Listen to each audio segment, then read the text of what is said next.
velocidade da partícula imediatamente após o enésimo choque, a enésima colisão com essa fronteira móvel e a sua respectiva fase, uma fase da fronteira nessa colisão de número n. O operador relaciona instantes n com seus respectivos pares no instante n mais 1.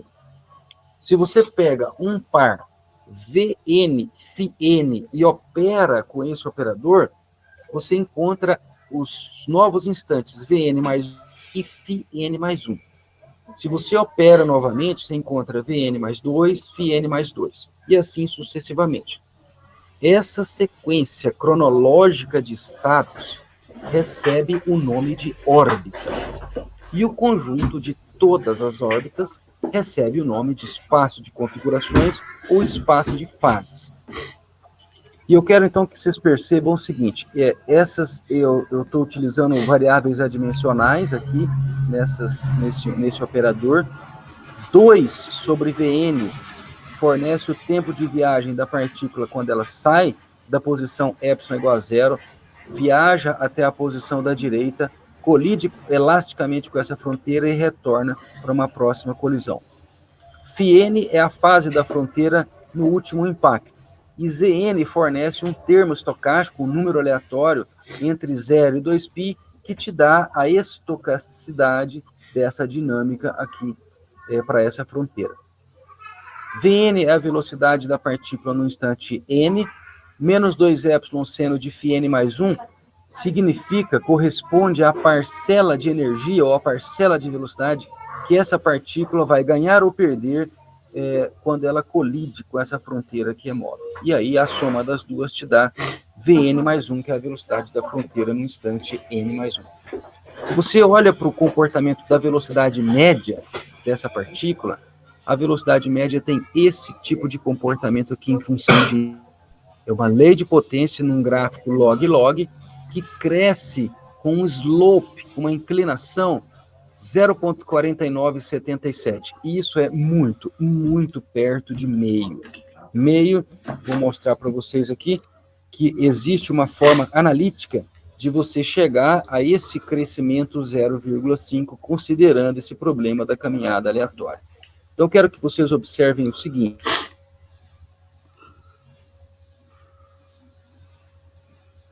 Epsilon seno de φn é uma equação que fornece uma caminhada aleatória. Desde que essa fase seja estocástica, seja aleatória, essa partícula caminha com um passo que tem tamanho 2ε como sendo o máximo, mas nesse caso é um passo variável que tem amplitude 2ε. E ela é corrigida, então, por essa função seno. E aí vocês podem perceber, se a fase pertence ao quadrante, ao primeiro e segundo quadrante, se as fases pertencem ao primeiro e segundo quadrante, o seno vai te dar um valor positivo. Com esse sinal negativo que está aqui, menos 2ε vai te dar um passo para a esquerda. Se a fase vive entre terceiro e quarto quadrante, seno vai te dar negativo, corrigido com esse negativo aqui, vai te dar um passo para a direita, com tamanho 2ε sendo o máximo, tá? E aí, eu queria mostrar então para vocês como que a gente calcula analiticamente esse expoente 0,5, que acaba sendo o expoente que fornece a difusão desse conjunto de partículas nessa velocidade média. Como que essa velocidade média foi calculada? Ela foi calculada em cima de 2 tipos de média. Uma média é a média temporal. Você fornece uma condição inicial e segue aquela condição inicial ao longo do tempo. Você vai somando as velocidades e divide a velocidade pelo número total de passos. Isso te dá uma velocidade média temporal, ou muitas vezes chamadas de média de Birkhoff.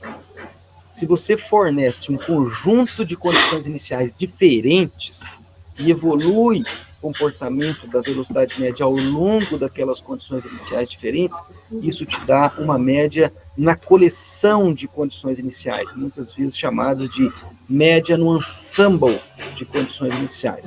Essa palavra ensemble ela tem origem no francês e ela foi introduzida no idioma português a partir do inglês, e ela significa conjunto.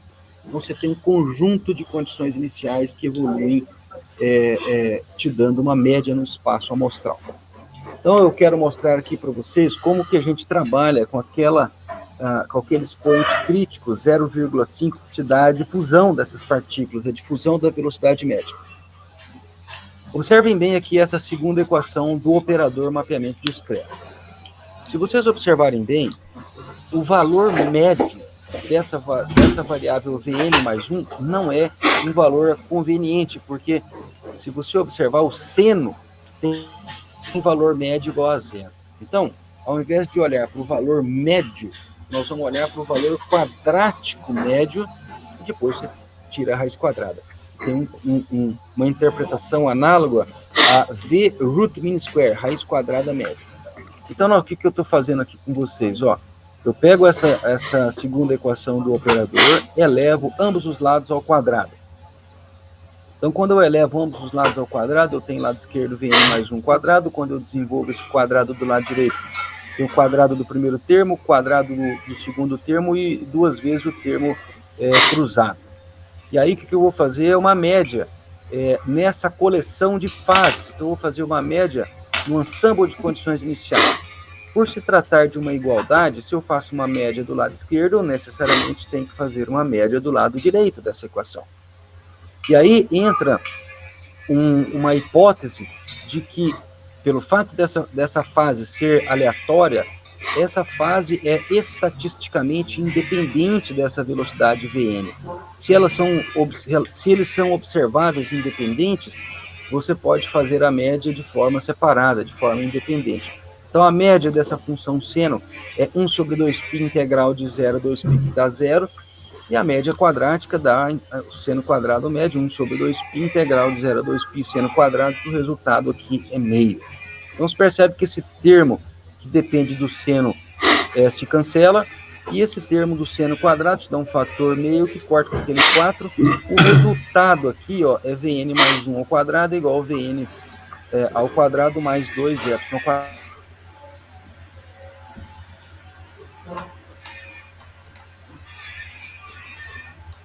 Perceber que a velocidade sai de n e evolui para n mais 1, você sempre tem um acréscimo, que é um passo de tamanho 2y², ou seja, a sua partícula está caminhando sempre para a direita. E aí, se você assume que essa amplitude do passo é suficientemente pequena, o que ocorre é que você pode pegar esse Vn que está do lado direito e passar ele aqui para o lado esquerdo, e você fica com Vn mais 1 ao quadrado menos Vn, que ele tem uma forma muito parecida com a definição da derivada. Haja vista que o denominador é escrito aqui como sendo n mais 1 menos n, então você fica aqui com uma aproximação da definição de derivada. Então você fica aqui com o termo dv quadrado dn, isso aqui é igual a 2y². Se você integra dos dois lados, aplicando os limites do lado direito de 0 até n, e os limites do lado esquerdo entre V0 e V de n, essa equação do lado direito que aparece aqui, V quadrado médio é igual a V0 quadrado mais 2ny², e te fornece o comportamento do crescimento da velocidade quadrática média. Então, a velocidade quadrática média cresce com um termo linear em n. E como o objetivo não seria estudar esse v quadrado, mas a raiz quadrada dele, então nós podemos perceber que esse v eficaz, que tem uma interpretação parecida com aquele v root mean square, raiz quadrada média, ele cresce aqui com raiz quadrada de 2ny². Isso se o v0 for uma quantidade pequenininha, né? A partícula inicia a sua dinâmica com uma velocidade pequena. Portanto, o termo dominante desse V root mean square, V eficaz aqui, é raiz quadrada de 2ny², e o termo dominante é raiz de n. Raiz de n é n elevado a 0,5, que bate exatamente com aquele expoente 0,5 que havia sido medido experimentalmente no slide anterior, mostrando, portanto, uma difusão nesse comportamento da velocidade. De onde vem a difusão? A difusão tem origem na caminhada aleatória. Se você agora pega, por exemplo, o caso determinístico, a gente estava fazendo uma abordagem do caso estocástico, em que você tem um termo aleatório nas suas variáveis dinâmicas, aquele termo aleatório, ele tem uma interpretação bastante interessante com o caso determinístico, quando você tem uma dinâmica caótica. Então, essa dinâmica caótica, ela está associada à seguinte característica. Imagine que você tem duas condições iniciais no seu sistema dinâmico e evolui aquelas condições iniciais que são muito próximas uma da outra. À medida que o tempo passa, a evolução temporal daquelas duas condições iniciais pode ficar próxima e, eventualmente, elas se afastam uma da outra. E se você souber onde que uma está no espaço de configurações, você não pode dizer absolutamente nada sobre a outra. Esse afastamento exponencial de duas condições iniciais, à medida que o tempo passa, é uma das assinaturas de comportamento caótico. Esse afastamento deve ser exponencial para que te forneça um expoente de Lyapunov positivo. Tá? E se você tem um comportamento que é caótico no espaço de configurações, esse comportamento caótico traz consigo, atrás do determinismo, uma componente que tem uma interpretação análoga à estocasticidade, muito embora seja um sistema que é determinístico. Tá? Então, o modelo que a gente havia conversado há alguns slides anteriores tinha um termo estocástico na expressão que fornecia o tempo. Aquele termo estocástico agora foi removido da dinâmica. ΔT fornece um intervalo de tempo entre duas colisões e V estrela fornece a velocidade da partícula imediatamente após a colisão de número n. 2 epsilon seno de φn mais 1 fornece a troca de energia, o quanto sua partícula ganhou ou perdeu de velocidade com aquela colisão com a parede que está morta. O que a gente pode perceber aqui, nesse espaço de configurações, em que você tem diversas condições iniciais oferecidas tanto ao longo da vertical, que te dá a velocidade, quanto ao longo da horizontal, que te dá a fase, é que existe uma região em que você tem uma densa distribuição de pontos, né, que uma nuvem escura de pontos, caracterizando, por exemplo, um mar de caos. Existem algumas regiões aqui que não são visitadas por essa dinâmica caótica, são ilhas de estabilidade. Essas ilhas de estabilidade, o centro delas são caracterizados por pontos fixos do tipo elíptico, e existem aqui um conjunto de curvas chamadas de curvas invariantes. Elas são chamadas de curvas invariantes do tipo spanning, porque elas atravessam o espaço de configuração de um lado a outro. Elas são chamadas de curvas invariantes porque, se você fornece uma condição inicial exatamente sobre aquela curva invariante, a dinâmica temporal evolui e a partícula nunca sai da curva invariante. Então, ela é uma invariante temporal. À medida que o tempo passa, a curva invariante ela fica sempre fixa, a partícula nunca escapa daquela curva invariante. E se você calcula o determinante da matriz jacobiana para este operador mapeamento discreto que está aqui, o determinante da matriz jacobiana é igual a 1. Isso significa que o teorema de Liouville não é violado ao longo dessa dinâmica. Não existem atratores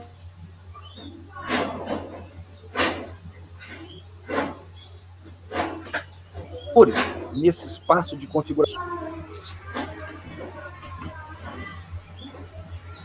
Se a partícula estiver em uma região de periodicidade, ela sempre estará na região. As partículas que estão no caos não podem adentrarem a região de periodicidade, e se as partículas que estão na região de periodicidade não podem, tampouco, escapar daquelas regiões. E as curvas invariantes têm uma interpretação muito interessante também. Elas funcionam como barreiras físicas impedindo que a partícula ou as partículas que estejam nessa região de caos possam cruzar essa região de curva invariante. Então, quando as partículas se aproximam da curva invariante, elas encontram um limitador físico que bloqueia a passagem de partículas naquela região das curvas invariantes. Isso tem uma interpretação análoga ao problema da caminhada aleatória, como sendo paredes a partir do qual as partículas não podem cruzar tanto à direita quanto à esquerda. Se a gente olha para um observável que a velocidade média, da mesma maneira que eu construí anteriormente para esse conjunto de partículas, vocês percebem aqui que essa velocidade média, ela deve exibir um regime de crescimento se as velocidades iniciais são suficientemente pequenas. Então, à medida que as partículas evoluem nessa dinâmica caótica, ocorre um crescimento em lei de potência, como vocês podem perceber aqui nesse gráfico log-log, com um slope aqui da ordem de 0,5, portanto, mesmo o expoente crítico do problema da difusão, do problema das caminhadas aleatórias, mas pela existência dessas curvas invariantes, as partículas não podem cruzar essa barreira. E aí, o que ocorre é uma saturação para esse comportamento da velocidade média. Qual que é o recado principal? É que, para tempos suficientemente curtos, quando essas velocidades iniciais são pequenas, as partículas se difundem com raiz quadrada de n. Portanto, n elevado a 0,5, que é o mesmo expoente crítico observado naquele problema de difusão, problema difusivo da caminhada aleatória. Então, eu mostrei para vocês que essa região de caos que existe no espaço de fases, ela traz consigo um comportamento que tem uma interpretação análoga àquela das caminhadas aleatórias, muito embora o sistema seja completamente determinístico.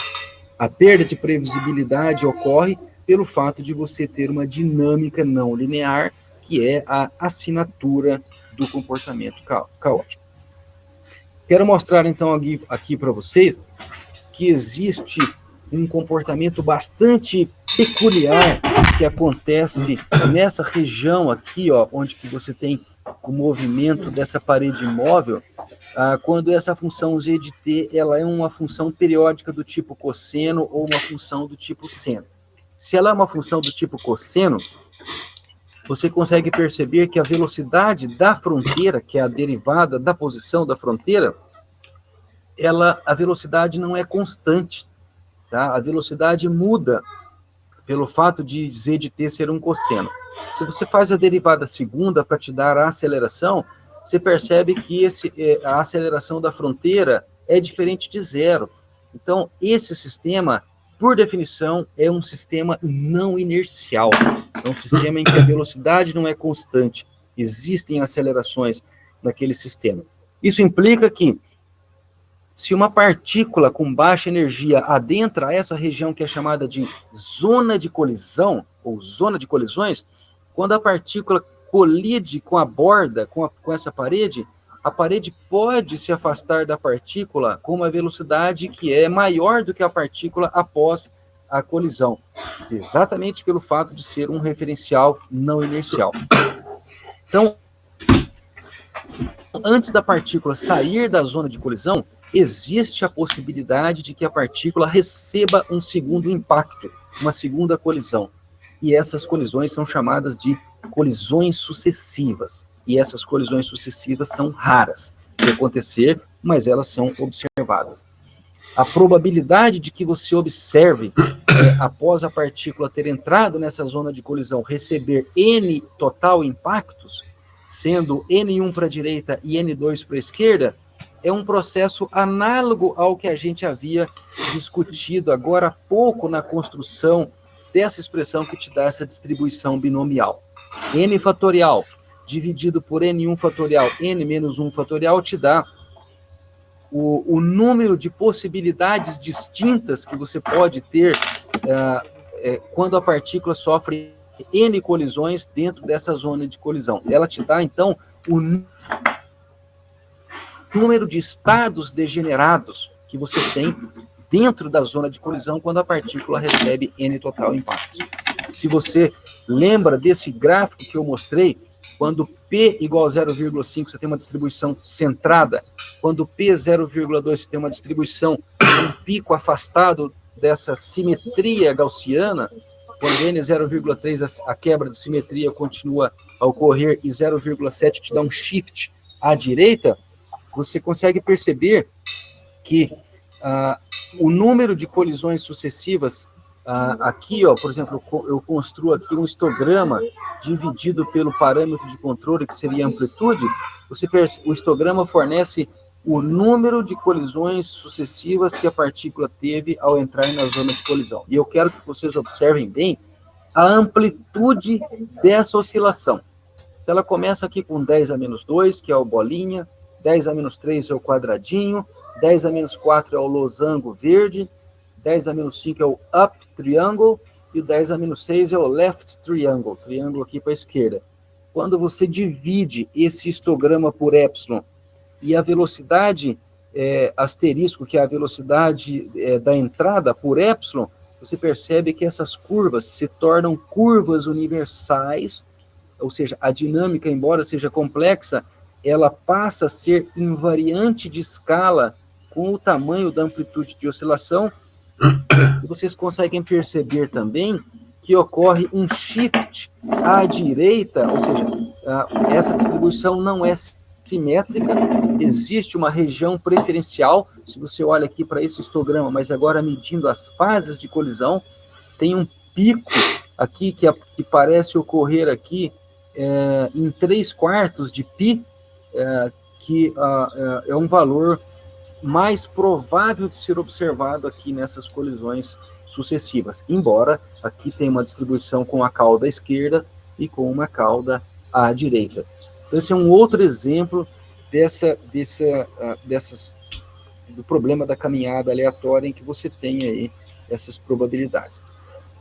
Se você mede o gráfico que fornece a probabilidade de se ter essas reflexões múltiplas, o gráfico da esquerda é a probabilidade de você ter uma reflexão múltipla em relação a N1, seria o número de colisões à direita, e N2, número de colisões em que a partícula caminha para a esquerda. Você percebe que essas curvas são descritas por leis de potência, então é um comportamento linear, só que marcado coloca ali, coloca no chão. log. E quando você mede o slope, que é a inclinação dessas curvas, isso aqui é da ordem de -4.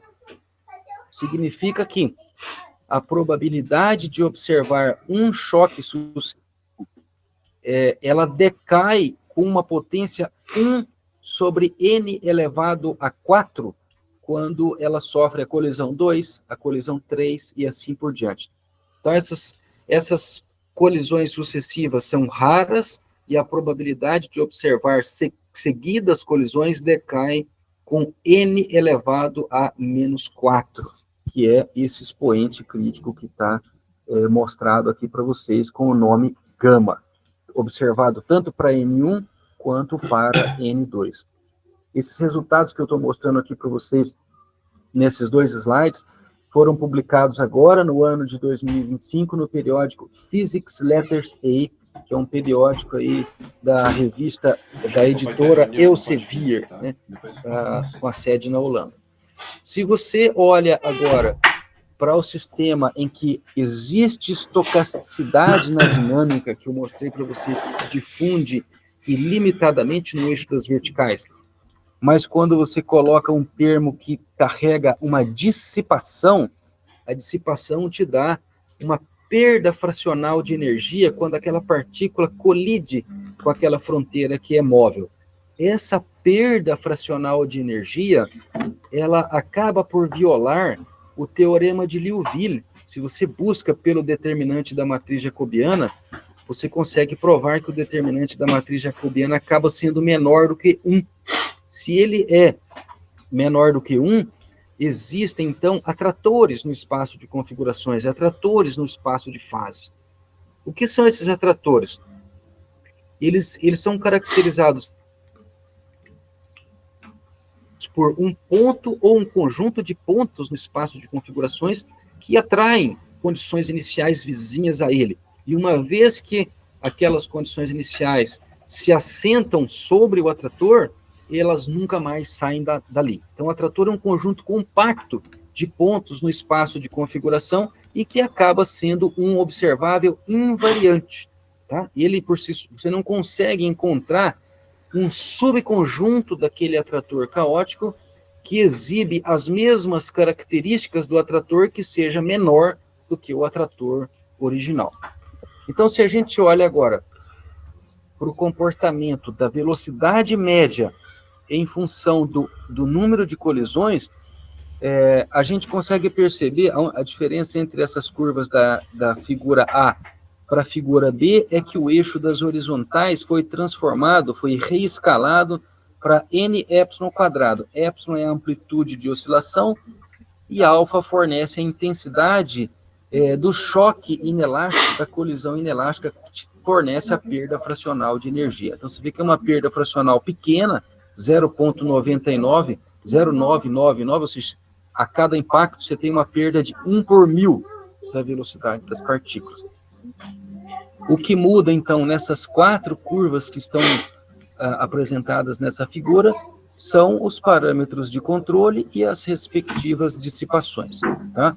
Mas que acabam crescendo juntas a partir de um crescimento em lei de potência com um slope, uma inclinação beta, que fornece esse regime de difusão quando o número de iterações é pequeno. E aí vocês conseguem perceber aqui também, a partir dessas figuras, que após o regime de crescimento, essas partículas passam por uma região de crossover e aproximam de um regime de saturação. Esse regime de saturação significa que as partículas entraram num domínio de estado estacionário. Esse domínio de estado estacionário, muito embora nós estejamos tratando de um sistema que, por definição, é um sistema fora de equilíbrio, que é um sistema estocástico, mas se você olha para a distribuição de probabilidades, essa distribuição de probabilidades já entrou no estado de equilíbrio, já entrou no estado estacionário. E a partir do conhecimento dela, você consegue medir todos os observáveis que estão na curva de distribuição de probabilidades. Ok?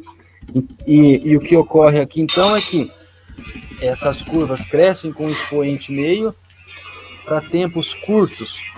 Esse regime de crescimento é dado por uma lei de potência n epsilon quadrado elevado a beta. Para tempos suficientemente longos, essas curvas saturam e dependem aqui do parâmetro epsilon elevado a alfa 1, 1 menos alfa elevado a alfa 2, são 2 expoentes críticos, e esse regime que marca a mudança do crescimento para o regime de saturação, te dá esse número de iterações de crossover, depende também de epsilon elevado a Z1 e 1 menos alfa elevado a Z2. Esses três comportamentos que são descritos por uma teoria fenomenológica são caracterizados por uma função homogênea e generalizada. Essa função homogênea e generalizada, se vocês observarem bem, ela é uma função de 3 argumentos. O primeiro carrega o tempo, n epsilon quadrado. O segundo carrega um parâmetro de controle, e o terceiro carrega o segundo parâmetro de controle. Essa função homogênea quer dizer o seguinte: se você corrige este primeiro argumento por L elevado a n epsilon quadrado, L é um fator de escala e A é um expoente característico. Se você corrige o segundo argumento por L elevado a B epsilon, L é um fator de escala, B é um expoente característico, e corrige o terceiro por L elevado a C, essas 3 correções simultâneas são equivalentes a corrigir a própria função V por um fator N. Isso é uma das características observadas em transições de fase contínua, transições de fase de segunda ordem, de acordo com a teoria do Ehrenfest. Se a gente mede numericamente esse expoente beta, caríssimos, esse expoente beta aqui é da ordem de 0,5, de acordo com aquele expoente da raiz quadrada de que te dá uma difusão no espaço de configurações que se comporta como um problema de caminhada aleatória. Os outros dois expoentes críticos, alfa 1 e alfa 2, podem ser medidos a partir desses comportamentos de saturação de todas essas curvas. O expoente alfa 1 é da ordem de 1, o expoente alfa 2 é da ordem de -1, e quando a gente faz a mudança dos eixos para os eixos universais, os eixos, as variáveis boas de escala, você mostra que todas aquelas curvas que antes cresciam de formas distintas e aproximavam do regime de saturação em alturas diferentes, agora elas se sobrepõem em uma única curva que tem essa característica universal. Qual é o recado? O recado é que, independente do tamanho, da largura do passo da caminhada aleatória, seja a menos 2, seja 10 a menos 3, 5 vezes 10 a menos 2, ou qualquer outro valor que você escolha para essa largura de passo, e também para o tamanho da dissipação, todas as curvas se sobrepõem em uma única curva universal e serão observadas de forma universal como função dos parâmetros de controle. Vamos agora para um exemplo mais. Eu ainda tenho mais uns 10 minutos de fala, mas tem uma aplicação bastante interessante, que é uma aplicação clássica que se observa lá na mecânica estatística, que é o paramagneto ideal.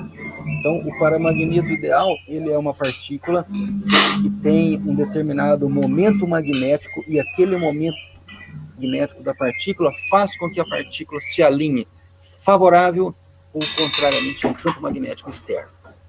Se você só tem uma partícula, como é o caso que eu estou ilustrando aqui agora, esse hamiltoniano que te dá a energia da partícula faz com que ela ou se alinhe favorável ou contrariamente ao campo, te dando aqui como sendo μ0 o momento magnético. Essa setinha up te dá um alinhamento favorável ao campo, e essa setinha down te dá um alinhamento contrário ao campo.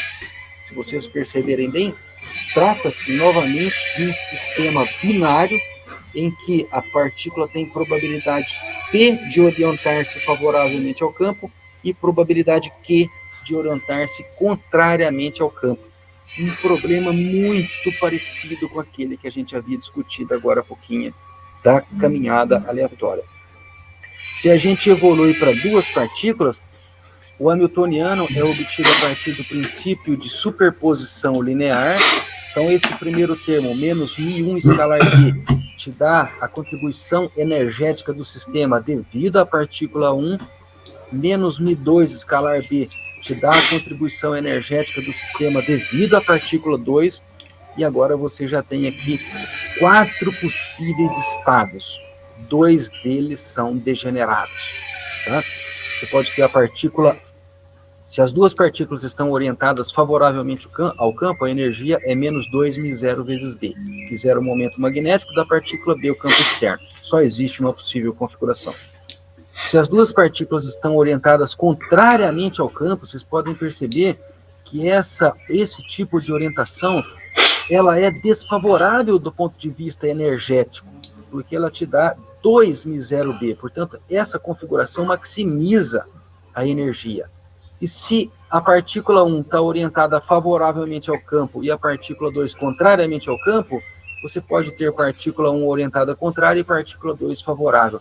Esse sistema em que a energia é igual a zero, uma partícula é contrária à outra. Ela é duplamente degenerada. Você tem 2 estados degenerados que te levam ao mesmo estado configuracional do ponto de vista energético. Se você evolui para 3 partículas agora, o princípio de superposição linear te dá a energia da partícula 1, a energia da partícula 2, a energia da partícula 3, e esse diagrama que eu apresento aqui para vocês, ele é análogo àquele problema da caminhada aleatória em que a partícula pode dar 3 passos para a direita, ou então 3 passos para a esquerda, ou 2 passos para a direita de forma distintas, ou 2 passos para a esquerda.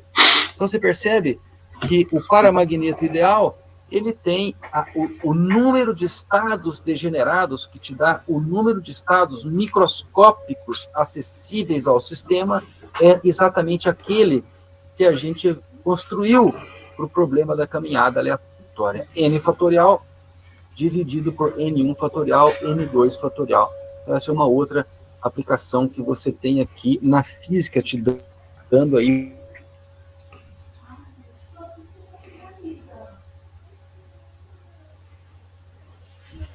amplitude de possíveis problemas que você tem aleatórios, acessíveis ao sistema com uma determinada energia H, ou energia U, representada aqui, ela é feita a partir da conexão com a termodinâmica via entropia. Essa é a definição da entropia de Boltzmann.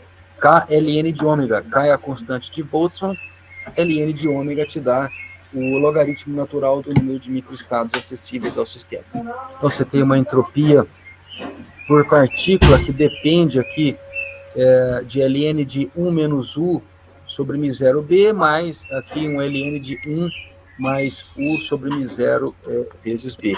E isso te dá um gráfico de magnetização que ela satura aqui na negativo à medida que esse produto μ0b sobre kt aumenta o módulo, mas no sentido negativo.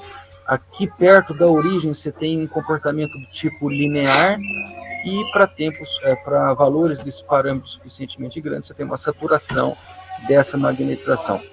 Isso seria equivalente a todas as partículas estarem orientadas favoravelmente ao campo, e aqui as partículas estarem orientadas contrariamente ao campo, nessa situação. Se você tem agora, eu vou tentar falar do último exemplo aqui, para que a gente possa conversar um pouco sobre isso. A gente pode ter um sistema determinístico, que é o chamado de mapa padrão, mas que ele tem aqui um termo de dissipação, que é o chamado 1 menos gama. Nesse caso, gama é uma constante que te dá a perda fracional de energia. Se você olha nesse gráfico aqui, I versus θ, θ te dá esse ângulo polar, é como se você tivesse uma topologia que fosse cilíndrica, né? Esse espaço de fases que você vê aí, o fato de você ter aquele ângulo θ modulado entre 0 e 2π, te dá uma topologia cilíndrica. Então, a dinâmica ocorre em torno desse cilindro, e cada volta significa que você que andou 2π radianos. E o eixo da vertical fornece aqui essa ação ou a energia dessa partícula.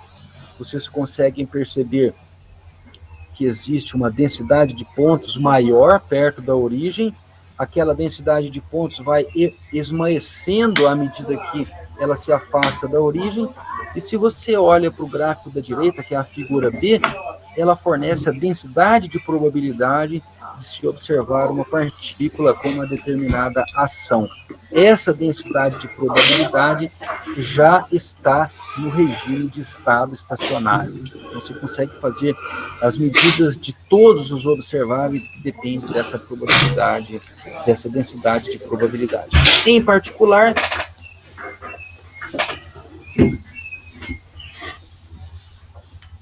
a solução da equação da difusão. Então, a equação da difusão, ela é uma equação que fornece a densidade de probabilidade de se observar uma partícula com uma ação I em um instante n, e ela é composta a partir de uma derivada de P em relação a n igual a uma derivada segunda de P em relação à variável dinâmica I, corrigida por um fator que é chamado de coeficiente da difusão. Esse coeficiente da difusão é um parâmetro que está relacionado a quanto a sua partícula, ou quanto o ensemble de partículas pode se difundir no espaço de configurações e como essa difusão vai ocorrer. Então, a técnica tradicional de solução dessa equação da difusão pode ser vista lá no livro do Butkov, no livro do Arfken, ou qualquer livro que trata de equações diferenciais. Geralmente é feita por técnica de separação de variáveis ou por transformada de Fourier, e ela te dá aqui uma solução que é do tipo gaussiana, exatamente aquela curva que eu havia mostrado para vocês, que tem aquela forma de chapéu mexicano. Tem um pico e ela decai nas bordas, tanto à esquerda quanto à direita, para zero à medida que ela se afasta da origem. E esse comportamento, ele... Os slides travaram aqui. Deixa eu compartilhar de novo aqui, que meus slides travaram naquele momento aqui. Você consegue mostrar que essas curvas... Agora eu vou compartilhar de novo a tela.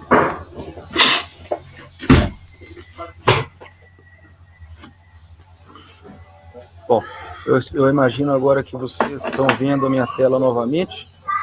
Essa equação da difusão, então, ela te dá aqui travou de novo.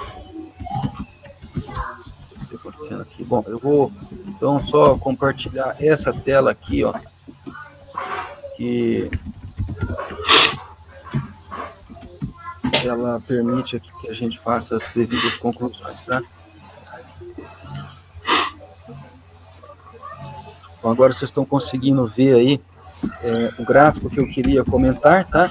Que é esse gráfico aqui em que você tem as difusões I root mean square, que é o valor do I médio abaixo daquela curva do tipo gaussiano, crescem, passam por um regime de crossover e saturam. A diferença aqui desses resultados com os resultados anteriores é que a condição inicial, ela também passa a ser um observável que é invariante de escala, algo que você não precisa necessariamente de fixar a ação inicial como sendo uma ação pequena ou aproximadamente igual a zero. Ela funciona também como um observável que acaba sendo invariante de escala. Então, com isso, eu consegui falar um pouco aqui para vocês sobre esse problema da difusão, esse problema da caminhada aleatória. E aí, com isso, Fidelis, eu vou abrir aqui para pergunta, para a gente poder bater um papo, e aí eu estou disponível aqui para a gente conversar um pouquinho.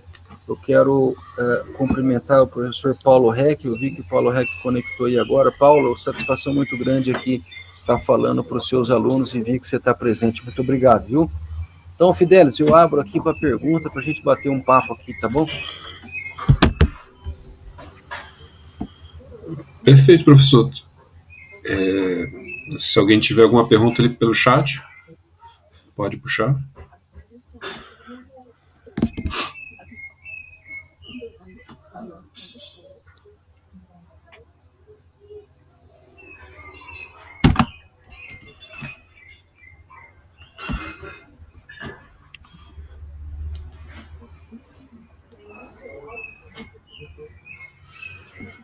Ok. Eu coloquei no chat ali o link para acabando essa reunião a gente pode ir para outra lá, que talvez já está no finalzinho. Professor Leandro, só uma perguntinha rápida. A ideia central começou da caminhada randômica ali, do passo bêbado, e chegou nesses resultados todos, né? Quanto tempo para pensar nisso e chegar nesse ponto ali? Ou quantos trabalhos, quantos alunos? A gente, quando você começa, por exemplo, um projeto, você tem ideia do que o seu projeto pode fornecer, mas é algo, vamos dizer assim, pontual.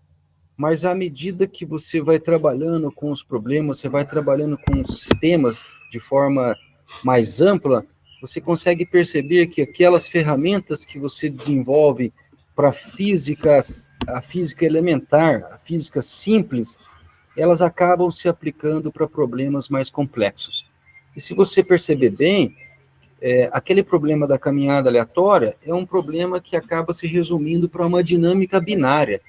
Ou a partícula anda para a direita, ou anda para a esquerda. Ela não tem a chance de ficar parada, ela tem que tomar uma decisão. Ou vai para a direita, ou vai para a esquerda.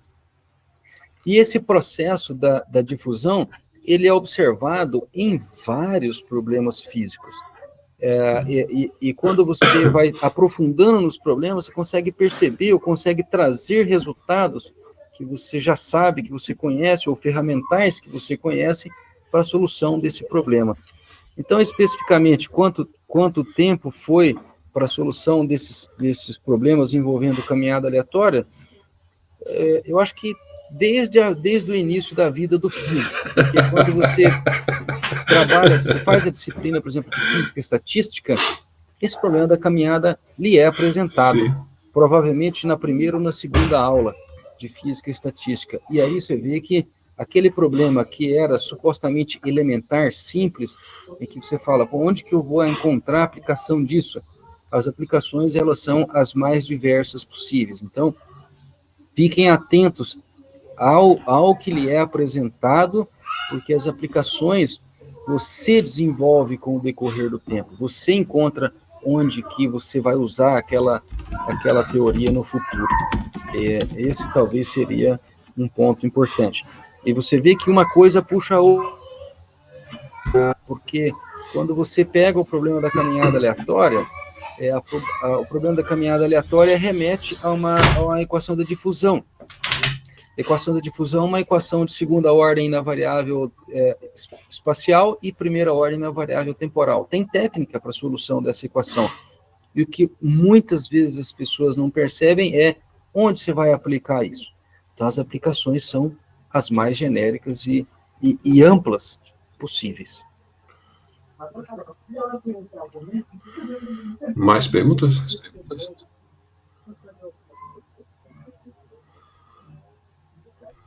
Então, já que não tem mais perguntas, professor Manuel, obrigado pela oportunidade, pela elucidação do belo trabalho apresentado ali, de coisas que são simples, mas difíceis da gente chegar até lá, né? Imagina, sempre as ordens aí. Vou aproveitar então, desejar a todos vocês aí um bom ano, um bom final de ano, um Feliz Natal aí, nós já estamos aproximando do Natal, né? E um abraço aí para todos, um abraço para você e Paulo Reck, cuidem aí. Obrigado, bom Natal. Até a próxima.